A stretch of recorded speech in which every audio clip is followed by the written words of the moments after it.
বর্তমান সংসদের প্রথম অধিবেশন শেষ, 25 দিনের এক বিশাল অধিবেশন। এবং আমার কাছে মনে হয় যে এই অধিবেশনটা একটা ওয়ার্ম আপ সেশন ছিল, এবং যেখানে আসলে অতীত এবং প্রত্যেকের ভূমিকা, যার যার অবস্থান, এটা ক্লিয়ার হয়েছে, রাইট? এখন আমি একজন সাধারণ জনগণ হিসেবে যেটা চাইবো, আগামী অধিবেশন হবে ভবিষ্যতের জন্য, ফিউচারের জন্য। আজ থেকে 10 বছর পর 2036 সালের বাংলাদেশ কেমন হবে, এটা নিয়ে সংসদে আলোচনা হবে। কারণ আজকে যার বয়স 10, 36 সালে তার বয়স হবে 20।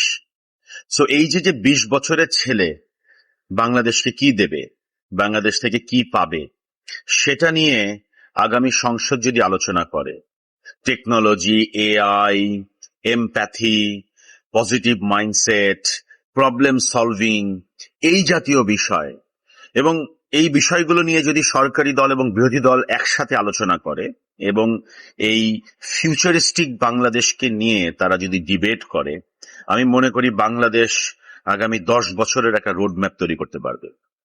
তো বাংলাদেশের অসংখ্য জনগণের মতো আমিও একজন সাধারণ জনগণ হিসেবে আমি সেই ফিউচারিস্টিক ডিসকাশন দেখতে চাই। আমি সংসদকে পাস্ট ওরিয়েন্টেড সংসদ দেখতে চাই না।